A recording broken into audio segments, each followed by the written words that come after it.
What's going on, guys? Welcome back to Leafs Chatter. Leafs lose 5-2 to the Ottawa Senators. I mean, there's not really much to say. I'm not going to bullshit you. You know I give it to you straight. This is a horrible game. To start off the ending of the Olympic break, we just lost 6 points to division rivals. Now, everybody who was saying that this was possible, that we can, the Leafs are going to make the playoffs. I never said the Leafs are going to make the playoffs. After, a good, I'd say a halfway through the season, even less than halfway, I was already saying like this team was going to be done. There was a chance, but they're already blowing it. We gave up 6 points. It's done. You lost to Florida, you lost to Tampa, you lost to the Senators. You're behind.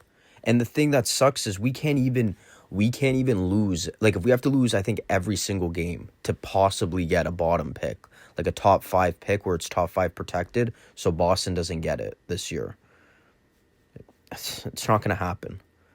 Anyways, I'll get into that later. Going into the game, look at the stats. PK was okay, I guess. I mean, they scored one. They can give any team 3 power play chances. You think they should score. As long as they're not the Leafs, they're scoring at least one. So I'm not going to shit on the PK that bad. Face-off, whatever. We're like pretty much even in the face-off thought. Our power play sucked. No goals on 2 power play chances. So you had 4 minutes of power play time. Nothing. Okay. Shots. Let's just get into the shots. 40-23. They almost doubled our shots. What are we doing? I remember it got into the second period, and I was like, why are the shots? It was 2 minutes into the second. The shots were 18 to, I don't even know I think it was like 18-1 or 18-2. I have no clue. I have to go back and check. But it doesn't matter what it is. If you're getting outshot, even if it was 18 to fucking 7 or 8, that's a joke. Anyways, going into the game, Riley scored. Finally, he does something. So at the start of the game, I thought they had some. I thought, you know what? Maybe there's going to be some momentum. We got the first goal of the game for once. No, give it up. It was later on, to be fair, but we gave it up. Thomas Chabot. I don't know. I don't know if it's just me, but I feel like teams just get into our zone too easy. They just get in way too easy. That's what happened there. Chabot was coming in through the blue line, passed it to him, he ripped it home. Not really much Wall can do there. Cousins ended up scoring on a feed from Zetterlund and Chabot. Again, it is what it is. It's turnovers. Turnovers are going to cost you, and the Leafs just give up turnovers all the time. Batherson had way too much time. I think he missed the net, or he shot it, got saved, or he missed, or whatever, and then he had so much time that he was able to put it back again. That's defense. Then Willie ended up scoring on a nice feed from Lawton. I thought, honestly, Lawton didn't play that bad tonight. Out of everybody, I thought we'll get into to the players I didn't think played horrible. But at the end of the day, the team still lost. And then Batherson potted another one. And again, shortly after Willie's goal, and then Cousins finished it. It is what it is. I'm not going in depth on these fucking goals, because we all watched the game. We all know how shit they played. It is what it is. We're going straight into the team, because this is where I want to just start talking. Now, Riley actually had a good game, in my opinion. I didn't think he played horrible. He got a goal. He was a +2. But the fact that I'm saying that he actually had a good game for once is a problem, because he's been having a shit ton of terrible games. Willie, I thought, played all right. He had a goal there. He was a +1. Scott Lawton, he had a fight, whatever, like, cool. He had an assist on that Willie goal. I thought he played fine. Anybody that you're seeing that, doesn't have a minus, I thought played pretty good. I thought Joshua had a really good game, considering this guy was, again, 2-3 months out. He hasn't played. He's been one of our best-looking players, in my opinion. Nyes, I don't know what the fuck is happening with Nyes. He's garbage. If he's injured, sit him the rest of the season. Let him get rest, because he's absolutely terrible. Ekman-Larsson was a -3 tonight. I don't know. At that point, again, I love Ekman-Larsson, but if some team's going to offer you a first-round pick and a prospect, or even just a first-round pick, you take it. Stetcher, you get a third for him, you take it. Benoit, you get like a fourth for him, you take it. I love Benoit, but it is what it is. Domi was punching a guy while he's down. Domi, I mean, I admire his a bit of grit and piece of shitness that he has, but he's no good. I think he has the most dashes on the team. Him or Riley. I'm not sure. I know he has the most dashes for a forward on our team. But no good. You want my honest opinion? Just looking at this team, these are guys that I personally think you keep, okay? You keep Willie. You try and keep Lawton if you can. Because if you're not going to get a first-round pick for Lawton in return, which I don't think you're getting for him, you shouldn't trade him. You try and re-sign him, in my opinion. Jake McCabe you keep. You keep Matthews. You keep Johnny. Keep Joshua, Cowan, Robertson if you can. If not, it's not a big deal to me.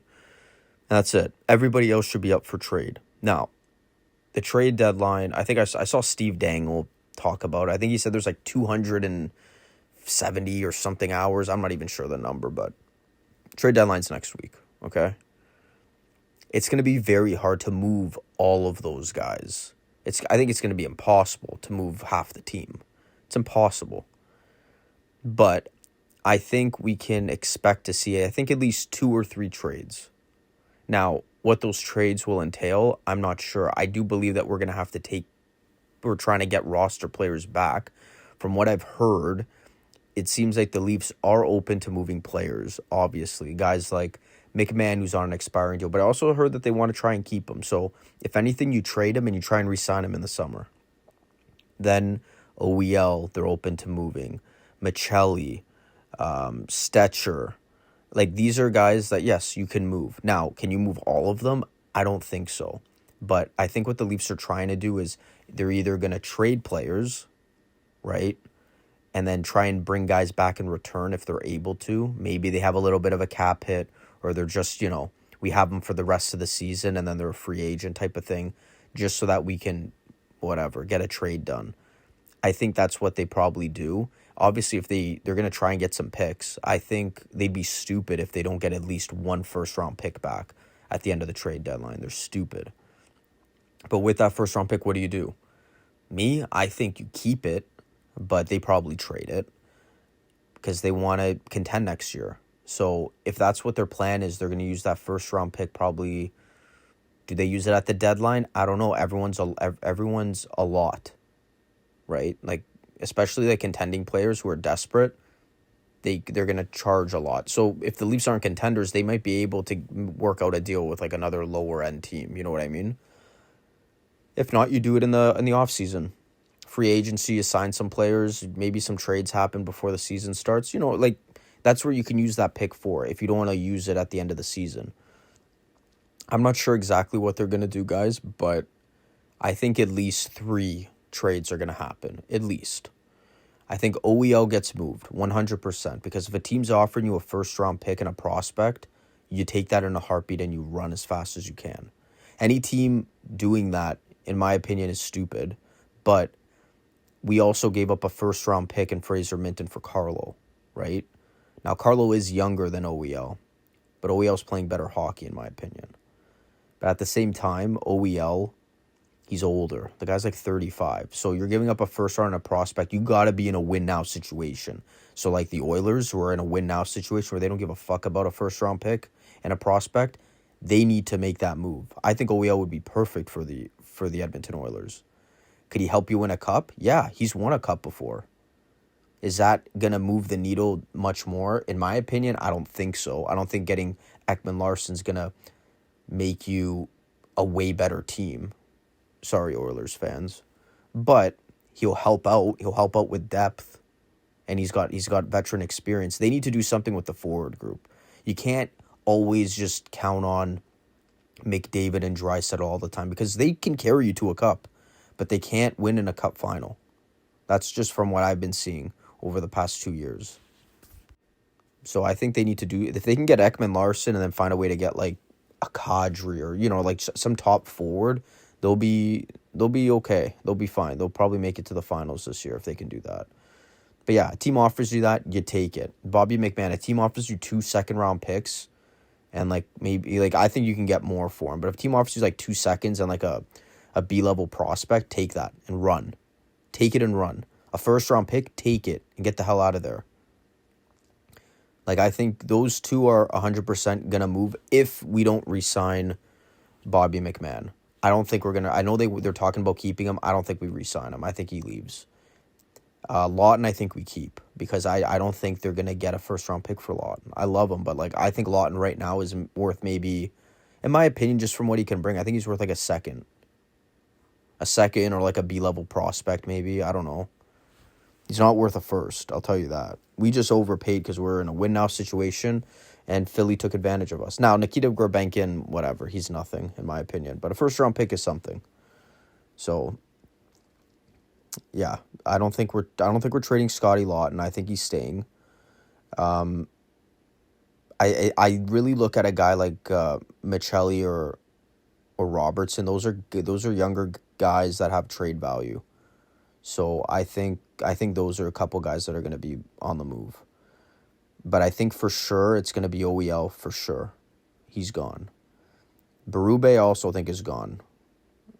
I know I kind of jumped ahead. Berube I don't think has a job next week, unfortunately. And I don't agree with everything he does, but at the end of the day, he's won before, so he is a good coach to some aspect. Now, if the team doesn't want to listen to you, that's on the team. In my opinion, that is 100% on the team. It shouldn't matter what coach you have. At the end of the day, you're a fucking player. You go out there and you play. The coach, he's just going to do like matchups and shit like that. But you got to go out and you got to work your bag off. And they're not doing that for him. So unfortunately, he's probably not going to have a job at the end of this week. So today's Sunday. Tomorrow, I don't think he has a job. I don't. I think he's going to get fired and then Lalonde is going to take over. Now, does Lalonde remain the coach? I don't think so. I think he becomes either an assistant or he goes elsewhere. I don't think he's a very good coach, Lalonde, in my personal opinion. But for the time being, if you're going to get rid of Berube, you have to use him. So, I don't know what their plan is coaching-wise if they do get rid of Berube, but they have to figure that out.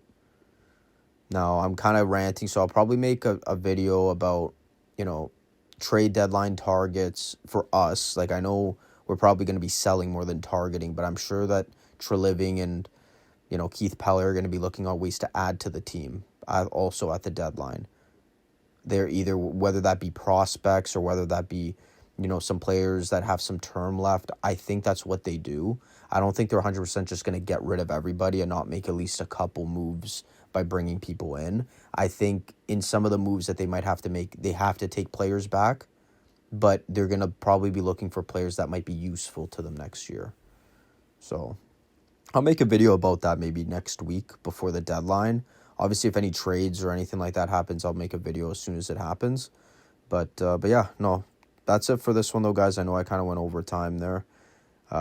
Leafs suck, so they better start selling and getting some good returns back because we pay a lot at a trade deadline, so hopefully a team does the exact same thing that we do.